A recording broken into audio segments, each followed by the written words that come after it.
और हमारे साथ editor in chief Anurag Chadha sir जुड़ चुके हैं और पीयूष तिवारी भी हमारे साथ जुड़ चुके हैं।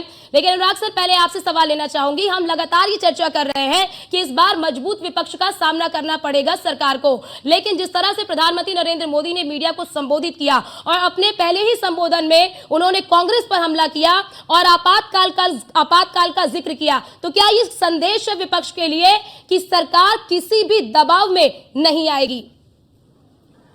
देखिए अर्चना, हर चीज का ये नियम है, चाहे खेल हो या राजनीति हो। जब भी दूसरी टीम आपको कमजोर नजर आती है या आपको लगता है कि जो सरकार है वो बैसाखियों पर है, सहयोगियों पर उसकी डिपेंडेंसी बहुत ज्यादा है, तो हमेशा जो विपक्ष की टीम होती है कि वो एविडेंस हाई रखे, वैज्ञानिक रूप से कमजोर कर दें।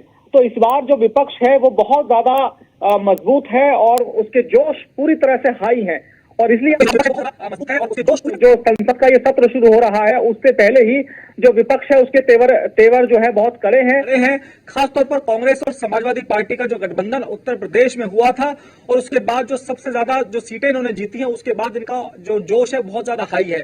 तो कहीं ना कहीं भारतीय जनता पार्टी को ये लोग शुरू से ही प्रेशर में लेने की कोशिश कर रहे थे कि भैया पहले वाला दौर चला गया जब देश की मोदी सरकार बहुत मजबूत थी, विपक्ष बिल्कुल कमजोर था, सरकार के जो मन में आता था वो आप लोग काम कर। तो सभी की निगाहें लगी हुई थी प्रधानमंत्री नरेंद्र मोदी के भाषण पर, शुरुआती भाषण पर। और आप देखिए, जब प्रधानमंत्री ने अपना भाषण देना शुरू किया, मीडिया को उन्होंने समझाना शुरू किया, तो सबसे पहले उन्होंने बताया कि जो 18 जो शब्द है वो कितना महत्वपूर्ण है। हमारे सनातन में, हमारे जितने भी वेद पुराण है, जो गीता है, उसमें 18 शब्द का क्या महत्व है। इसके अलावा उन्होंने मूलांक का जिक्र किया। उसके बाद उन्होंने अपने सहयोगियों पर बात की कि जो भी हमें काम करना है मिलजुल कर काम करना है। तो जो विपक्ष था वो जरूर सोच रहा होगा कि भाई प्रधानमंत्री तो थोड़ा सा अब लिबरल होकर भाषण दे रहे हैं, लेकिन अचानक प्रधानमंत्री नरेंद्र मोदी ने कांग्रेस पर सबसे बड़ा हमला बोलते हुए कहा कि 25 जून कभी ना भूलने वाला ये दिन है, क्योंकि 25 जून को ही देश में आपातकाल लगा था और देश को जेल खाना बना दिया गया था। तो प्रधानमंत्री ने कहीं ना कहीं अपने जो तेवर है उसके जरिए विपक्ष को यह बताने की कोशिश की है कि भाई विपक्ष भले ही मजबूत हो लेकिन सरकार किसी भी मायने में कमजोर नहीं है, और जो भी मोदी सरकार या जो उनके सहयोगी फैसला लेंगे उसके आगे कोई कुछ नहीं कर पाएगा। तो कहीं ना कहीं विपक्ष को टेंशन प्रधानमंत्री नरेंद्र मोदी ने पहले ही दिन दे दी है। विपक्ष देखिए लगातार ये कोशिश कर रहा था कि सरकार को हर मुद्दे पर घेरेगा, बहस करेगा और जो सरकार के जो फ्यूचर के जो फॉरवर्ड प्लान है उन पर वो पानी फेरने का काम करेगा। लेकिन प्रधानमंत्री नरेंद्र मोदी ने जिस तरह से आपातकाल का जिक्र छेड़ा, तो उसके बाद आप देखिए कि कांग्रेस और जो उसके सहयोगी दल हैं और जो उनके गठबंधन के लोग हैं वो निश्चित तौर पर हंगामा करेंगे। और ये जो सत्र है, विपक्ष को एक तरह से प्रधानमंत्री ने मौका भी दे दिया है कि भाई आप जो कुछ करेंगे लेकिन हमारे तर्कश में हथियारों की कोई कमी नहीं है। अनुराग सर, एक सवाल ये भी कि पूरे चुनाव के दौरान विपक्ष ने संविधान को लेकर एक जो नैरेटिव जनता के बीच में दिया उसका खामियाजा तो सरकार को भुगतना ही पड़ा, लेकिन आज जिस तरह से प्रधानमंत्री नरेंद्र मोदी ने ये कहा कि हम संविधान की रक्षा करेंगे, क्या आपको लगता है कि वो जो डैमेज हुआ है उसे कंट्रोल करने की भी एक कोशिश, वो जो विश्वास खो गया है उसे फिर से बनाने की कोशिश कि हम संविधान के रक्षक हैं? हाँ देखिए अर्चना, जहां तक बात आपने नैरेटिव की तो देखिए, चाहे भारतीय जनता पार्टी हो या कांग्रेस और समाजवादी पार्टी हो जो विपक्ष के रूप में भारतीय जनता पार्टी के सामने था, तो देखिए नैरेटिव की शुरुआत हर पार्टी ने बनाने की कोशिश की। अगर हम भारतीय जनता पार्टी की बात करें तो उन्होंने शुरुआत की मंगलसूत्र से, उन्होंने कहा कि भाई प्रॉपर्टी टैक्स कांग्रेस लगाएगी, तो कहीं ना कहीं उन्होंने भी नैरेटिव सेट करने की कोशिश की कि आपकी संपत्ति जो छीनकर मुसलमानों को दे दी जाएगी।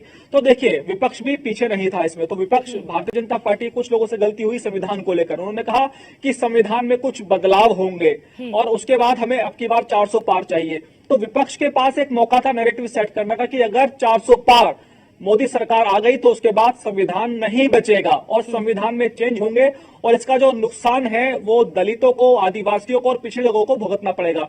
तो कहीं ना कहीं उत्तर प्रदेश में जो कांग्रेस और समाजवादी पार्टी का जो गठबंधन था, ये लोगों के बीच में अपना नैरेटिव सेट करने में कामयाब रहा, लेकिन भारतीय जनता पार्टी यहां पर विफल भी रही। अगर हम दूसरे राज्यों की बात करें, मध्य प्रदेश की बात करें, छत्तीसगढ़ की बात करें, उत्तराखंड की बात करें, तो यहां पर कांग्रेस इतनी मजबूत नहीं थी और ना ही कांग्रेस के पास कोई सहयोगी दल था, गठबंधन धर्म ऐसा था कि भाई जो उसको मजबूत कर सके। लेकिन उत्तर प्रदेश में अखिलेश यादव देखिए एक पुराने यहाँ के जो पुराना पॉलिटिकल परिवार है उससे जुड़े हैं, राजनीति उन्होंने अपने बचपन में ही सीखी है और इसके अलावा उनकी पार्टी के बहुत रणनीतिकार हैं जो उनको समय समय पर चीजें बताते रहते हैं। तो यहाँ पर बसपा का वोट बैंक उन्होंने अपनी तरफ शिफ्ट करने का काम किया। इसके अलावा उत्तर प्रदेश में जो मुस्लिम वोट बैंक था वो पूरी तरह से एक हो गया समाजवादी पार्टी और कांग्रेस के पक्ष में। तो ये उनकी जीत का आधार रहा। लेकिन जो आपने बात कही संविधान की, जो प्रधानमंत्री ने कहा कि संविधान की रक्षा करेंगे, तो पहले दिन ही प्रधानमंत्री ने कहीं ना कहीं मैसेज देने की कोशिश की है कि भाई संविधान में कोई छेड़छाड़ नहीं की जाएगी। लेकिन ये बात जरूर है, देखिए अर्चना, संविधान में चेंज समय समय पर होते रहते हैं। पुराना संविधान है